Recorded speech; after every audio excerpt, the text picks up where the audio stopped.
Welcome to YouTube XV1. Up for critical review is Mark Passio. I want to talk about what I see as really the biggest pitfalls in the whole freedom community, from engaging with people in this field of interest and endeavor, and almost constantly being disappointed. I see that most people in the alleged freedom community, wrap that in a healthy dose of double quotes, both the word freedom and the word community, is their lack of seriousness. And don't get me wrong, I'm not saying don't have a sense of humor. I know you say I always come out with a bright and happy demeanor, but I do have a sense of humor. It may be a slightly dark one, but I still maintain the ability to laugh and poke fun at things. But I feel like most people in the alleged freedom community don't have a true seriousness about what this is really about. And this is about ending slavery. And this is about defending the most innocent and stopping the torture and murder of children that's going on by the highest level controllers that exist in our world. And if people don't take that seriously and they make jokes and fun about everything, then they're not really good people. And I find that most people are in this as a form of infotainment. That's the first drawback that I see. It's the first pitfall, is you encounter people that don't understand the seriousness of this knowledge and don't take it seriously and really see it as infotainment. And they look at things like somebody putting a podcast out with incredibly pertinent knowledge that has been hidden from the population, and they look at it like, this is a new TV show, and what's the new episode going to show me? How's it going to entertain me? And I just find that that's some of the lowest consciousness that really exists. So that's the first pitfall that I encountered, is people who do not take the freedom movement very seriously. They don't even understand how immoral and how completely sick this world is. They don't understand that slavery is incredibly morally wrong, and they're not warriors in that regard. They're willy-nilly fly-by-night type people. They're wishy-washy people. They're not warriors inside. The second biggest pitfall that I've encountered is ignorance. And I mean, that goes hand in hand. They all go hand in hand, really, but they go hand in hand with lack of seriousness. Ignorance does. And a lot of people just have a tiny bit of knowledge. They're not deep in their knowledge. They have no depth or breadth of knowledge. So this is the adage, a little learning is a dangerous thing. And that's the second biggest pitfall in this community. When you're dealing with people, when you're trying to partner up, get things done with others, you realize how little other people actually know. And you realize how much they don't take knowledge seriously either. They have learned a little bit, and they've learned sound bites, and they know things in a very cursory way, in a scratch the surface way. But when you try to go a little bit deeper with them, you realize how much ignorance still exists in their entire persona and mindset. And that's the problem, is that people don't understand how deep knowledge has to be to truly, really have an impact on what's really going on in our world for the better. And most people don't take that seriously either. I mean, I talk with people about certain people about things in this community, and they're still approaching it from the most ridiculous, childish, nonsensical religious perspectives that you can possibly imagine. They're still basically not thinking for themselves, not thinking critically, not engaging with the trivia methodology, and thinking that they know something when in fact they're actually detrimental to the cause. That's the second one. I call that, in my work, negative knowledge. It means you think you know something and it's incorrect, and you don't actually know what the truth is. So you're starting from a pit. You're not even starting from ground level. You've dug yourself into a pit, and you got to climb out of the pit to even get back to the 0 point. I call that negative knowledge. It's people who are clinging to illusion and clinging to their ignorance and don't want to lay down the illusion that they've bought into and stop identifying with it. So again, you're 100% spot on with that analysis. The third big pitfall I've seen in doing this type of work, in being a truth teller and a whistleblower, is dealing with other people's incompetence as far as skill sets are concerned. And this is a big one because there are people out there that are so incompetent they will undo your good work. You could do things perfectly. You could do things exactly as you intended to do it, and it's right and it's done correctly, and it's ready to go out there in that form, and somebody else in their incompetence can come along and literally undo your work. It's one of my biggest pet peeves. So incompetence, not building accurate, true skill sets, especially when it comes to technology, because that's the media by which we are going to communicate this message. You need to understand publishing and media technology, publishing and communications technology. And most people in this so-called movement have no skills in those areas. They actually don't believe that they even need a computer, that they even need technical knowledge. You tell them, you need really high level technical knowledge in order to get the word out, and they look at you like you're a seven-headed hydra. They look at you like, what are you talking about, man? All I'm worried about is what the latest crypto coming out is. I'm worried about the latest crap coin. So these people who don't develop competency, don't develop skill sets, especially when it comes to communications technology, and that's a big pitfall. They're not actually investing in themselves to learn the skill sets required for communicating the actual philosophy of true freedom. And they have no personal sacrifice. They don't have any discipline, personal discipline to sacrifice what needs to be sacrificed of your own time, of your own energy, of what it's going to take to actually build competencies and skill sets. They don't want any part of that. They want to make their money. They want to, go and move someplace out in the wilderness where they're not bothered by other people. And they don't actually want to engage in the great work. And again, lack of personal sacrifice is a gigantic pitfall in this community. One of the other things I want to mention about incompetence is software engineers.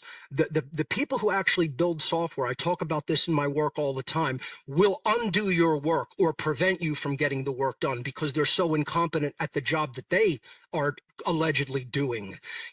They don't take it seriously. They're only in it for the money. They're not in it to improve any aspect of human life. And it shows in their work. It's tragically bad in the modern world. Anybody preparing to get into this field, just prepare yourself that you are going to encounter total incompetence in the software building world and community, especially in the open source community. It's wretched there, far more than it is in the proprietary software community. And that's because they don't even have the money incentive. They're not even doing it for the money. They're doing it as some hobby. Again, it's a form of entertainment for people like that. They don't really truly take it seriously. The fourth biggest pitfall I've identified in doing this type of work is betrayal by bad actors in the community. And there's no shortage of them. And we shouldn't take it easy on people like that. We should actually out them. We should humiliate them. They should be made to feel completely ashamed for their behavior. And they should be ostracized. And a lot of people don't do that. They want to take it too easy on people. But there's tons of bad actors in the freedom community that do not take this seriously. It's a social scene for them. It's a form of entertainment. And most of all, it's money grubbing for them, and people will then attack actual content creators and actual producers of genuine good content. These people are absolute insane people that belong in padded rooms. Imagine saying that football players or basketball players deserve more money for people who are whistleblowers telling the truth about what's really going on in our world. And that's the thing. People don't even support people like ourselves. Very rare when any genuine support comes through. People don't want to give of their time and resources. And betrayal is usually a heartbeat away. And for anybody entering this field, I would say be very wary of people, because anybody could basically turn into a bad actor at any given point. And that's not saying be paranoid. I'm not saying that. Just like when I say people have a lack of seriousness, I'm not saying don't maintain, a decent sense sense of humor in all of this. What I'm saying is you have to protect yourself. You have to be a realist when it comes to people's intentions and behavior. And most people are just in this as a fly-by-night thing. They don't understand what is we're really up against. They don't understand what the real stakes are. And most people will stab you in the back at the first opportunity of profiting from you. Now, not to leave it at all bad stuff, because I know we're on limited time. The first thing that has to be understood is that freedom is only for good people. If you're not truly a good person, freedom is actually not for the immoral. And that's why we're in a state where we don't have real freedom, is because most of the people of this world are not truly moral, not from a religious moral perspective, but from an objective, natural law-based moral perspective, which I talk about in my work. Not enough time to rehash all of that. If you want to understand that, go to my website, whatonearthishappening.com. What you were referring to, though, is helping people to self-improve. And the two major ways that I attempt to do that is I attempt to teach them competency, as you do with autonomy, and get them to understand communications and publishing technologies. And I do that through a 23-week course, a 6-month of the year course called How to Become the True Media. You could check it out at howtobecomethetruemedia.com. And basically, those are people who are making an effort. They're trying to self-improve. They're trying to learn. They're trying to overcome obstacles and develop competencies. And I got to say, I'll give my general student body credit and compliments. When people show up, they generally show up in an attitude of seriousness to my seminar. I wouldn't expect anything different. You know, if they know my work and they know how serious I am about this and how passionate I am about this, the students generally show up in a serious vein. And I got to say that the crops of students that we have really ask the right questions, they apply themselves, and they make a serious effort to learn and grow. And that's not everybody in this community. That's a tiny, tiny sliver of this community in general. So what a good people are intelligent, caring, courageous, and driven to act in a moral capacity. That's what is the definition of true goodness. And that's who freedom is for. And if we want to foster that and we want to enact the real solution, we have to push for self-improvement in that regard. We can't be easy on people. Being easy on people makes them stay lazy, apathetic, incompetent, ignorant, etc. We can't just be like we're buddy-buddy. We have to be like, if you're not showing improvement over time, you can't sit at the table with us. That's just how it has to be. And I try to push that form of petty tyranny, right? It's not real active tyranny in taking someone's rights. It's saying, if you're not driven to self-improve, you have to go elsewhere because you're wasting my time and yours. And unless people take things in this whole endeavor of the alleged freedom movement that seriously, don't expect improvement over time, because people generally don't take this seriously enough. And then when they come to the table and say, oh, I do want to do something, or I think I want to help improve things, most of the time they hurt the effort instead of actually elevating it and helping it, until they're actually pushed toward real self-improvement, and then they do develop the competencies that they actually need to actually make a dent in slavery and actually do improve the human dynamic for the better. So that's what I think is the answer. That happens through real deep spiritual internal work. Shadow work has to be a part of all of our solutions. If we're not looking at the incompetencies and inadequacies and all of the ways that we're falling short and failing in ourselves, and I did this practically endlessly, especially in the early days going on, and I still do shadow work right through to the current moment.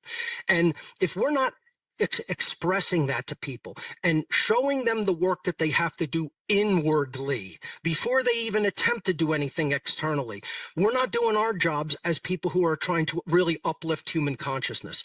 That's the ultimate solution. The ultimate solution is deep breadth of knowledge, deep depth of knowledge, dispelling ignorance, learning competencies so you could do that on a wide scale through technology, watching out for betrayal, defending your back. You know, you got to have people that truly have your six. You know, stop taking it so easy on people. Recognize freedom is only for the moral, only for people who are truly concerned seriously with real justice, and then pushing self-improvement through shadow work upon the community so that then they then can influence other people for the better in that same regard. And that's what this whole work is all about. That's what real love is. Real love isn't about just taking it easy on people all the time or making excuses for them. Sometimes you have to display tough love toward people, and that helps them shake them out of their stupor. What we care about is what gets created. Care is directly related to creative dynamics in the world. If you don't care enough to act in the right ways to create something, it doesn't just automatically happen. It's not an automated process. Creation in our world is not an automated process. If we're going to be a reflection of the larger creator, we have to understand that what we care about enough to actually enact in the world is what's going to manifest. And then if you ask that question, how many people truly have that level of deep care? It's not many. It's certainly not the people in the freedom community, at least not right now at this nascent stage of it, if you even want to call it that.